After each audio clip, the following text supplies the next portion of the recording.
दोस्तों नमस्ते, प्रणाम, हर हर महादेव। आप सभी का स्वागत है हमारे यूट्यूब चैनल में। आइए, बहुत ही प्यारा देवी गीत लाए हैं, आप लोग सुनिए। अच्छा लगे तो प्यारा प्यारा कमेंट, लाइक, सब्सक्राइब से जरूर कीजिएगा। आइए सुनाते हैं।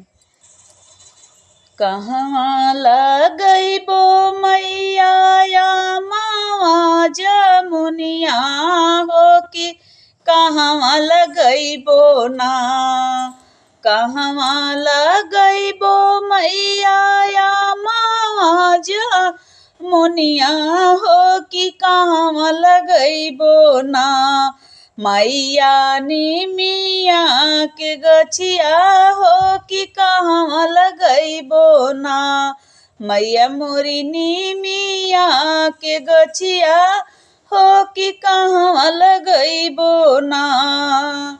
बाग लगी है सेवकाया मावा जमुनिया हो कि दुअरा लगी है ना, हो कि दुअरा लगी है ना। सेवकानी मिया के गछिया हो कि दुअरा लगी है ना। सेवकानी मिया के गछिया हो कि दुअरा लगी है ना। कवन ही फुलवा आसन सजेला मैया कवन फुलवाना हो, मैया कवन फुलवाना। मैया मोरी हो खेला सिंगरवा हो कि कवन फुलवाना। मैया मोरी हो खेला सिंगरवा हो कि कवन फुलवाना।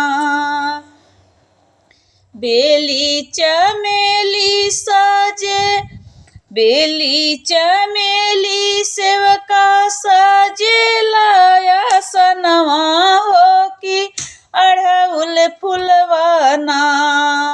बेली चमेली सजे आसनवा हो कि अढ़उल फुलवाना, हो कि अढ़उल फुलवाना।